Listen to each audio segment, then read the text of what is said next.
friends to the channel Mystery Unfolded. So we are, as promised, we are back here, and this time we will know the functioning of heart, how heart pumps, how it creates the sound of tug and love. Okay? No? So what is the mystery behind this tug? So before that, as we have seen in our last video, that the blood follows two paths. In one route it goes from heart to entire body, and in another route it goes from heart to lungs. Means it has two routes, from heart to lungs and from lungs to heart, and the another one is from entire body to heart and from heart to entire body. And these two routes are being named as pulmonary circulation and systemic circulation. The path which starts from heart and ends into lungs is known as pulmonary circulation. Means the path which blood takes from heart to lungs and lungs to heart is known as pulmonary circulation, and the path which blood takes from heart to entire body and entire body to heart is called systemic circulation. So these are two paths which blood covers. Okay, and this is being done by, and the blood flows through these paths when heart pumps it. Now how heart pumps? So before knowing the mechanism of pumping of heart, we must become familiar with the term systole and diastole. Systole, as the term is indicating, that is contraction of different chambers of heart or walls of artery is systole, while diastole, relaxation of different chambers of heart. Okay, so systole means contraction and diastole, relaxation. So now let's see the mechanism of pumping of heart. So first of all, naturally, the all chambers of heart is in diastole, means relaxed, and when they are relaxed, the left auricle receives oxygenated blood from pulmonary vein, and the right auricle receives deoxygenated blood from vena cava. How it happens? Let's see. Now see, these are relaxed chambers, and this is right auricle which is receiving blood from vena cava. This is superior vena cava and this is inferior vena cava. It is receiving blood from vena cava, and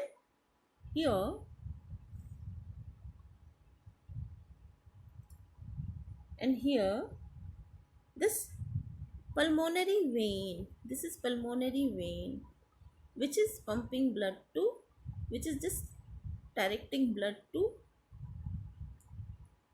left auricle. Okay, and from where this pulmonary vein is coming? This pulmonary vein is coming from lungs. Yes. So from lungs, oxygenated blood is coming to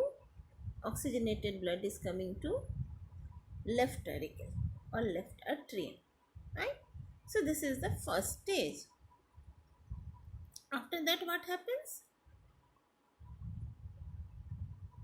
After that, auricular systole takes place, and which is being followed by ventricular diastole. Means when auricles receive blood, auricular systole means contraction of auricles takes place. Okay, and as contraction of auricles takes place, what happens? The blood is pumped from auricles to ventricles. As the auricles contract, the blood is being pumped from auricles to ventricles. See, from here, right auricle, the blood has come to right ventricle. From left auricle, the blood has come to left ventricle. Okay, as the auricles contract. Okay, and the next is ventricular systole and auricular diastole. So when the ventricles receive blood, the ventricular wall contract and it results in ventricular systole, and which results in closing of walls between auricles and ventricles, which prevents backflow of blood in auricles, and it pushes blood into arteries. Okay, now see this. So as the ventricles have been filled, their wall has been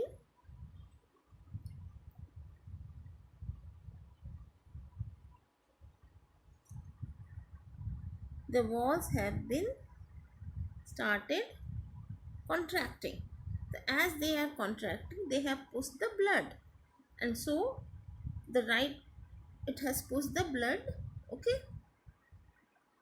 and which resulted in the closing of these valves. As the valves have been closed, so the blood can't flow back to the auricles. That can't flow back to the auricles. Now the blood, where the blood will goes, where the opening is. So from right ventricle, the blood goes to pulmonary artery. Okay, and from pulmonary artery, naturally it will go to pulmonary artery, it will go to the lungs. Okay, so from here it will go to lungs. Okay, and from left ventricle, the blood will enter into aorta, and from aorta it will go to different parts of body. Okay, like this. Okay, so this is how blood is pumped. So this, the same thing is written here, auricular systole, and after that again auricular systole takes place, which results in the blood receipt of blood from by auricles. From pulmonary artery, blood is carried to lungs to get oxygenated. Aorta carries blood, oxygenated blood, to different parts of body. Here you can see the cycle once again. Okay, from here the auricles are relaxed, they are receiving bloods. Next, from auricles the blood has gone to ventricles. Okay, now from ventricles the blood have entered the veins and arteries, and again back. Okay, so like this cycle is being repeated. So this is how heart pumps. Okay, and this is how the blood is going to different parts of the bodies. And now few important terms which needs to be learned. Double circulation. In human, blood passes twice through heart, hence here it is known as double circulation. Cardiac cycle is the process of pumping of blood, okay, by heart. Blood pressure, the pressure exerted by blood against walls of artery is blood pressure. Systolic blood pressure. Systolic blood pressure means pressure on walls of arteries is higher when ventricles contract, and it is known as systolic pressure. The normal systolic pressure is 120 millimeter of mercury. Okay. The measure of pressure of blood exerted on walls of arteries during ventricular diastole is diastolic pressure. The normal range is 80 millimeter of mercury. Hence, the normal blood pressure is written as 120 by 80. 80 is the diastolic pressure and 120 is the systolic pressure. If pressure is measured more than above mentioned range, the person suffers from high blood pressure. Okay. So now this is how it is measured. Okay. Systolic and diastolic. Okay. So this is all about today. Thank you. And I will keep on beating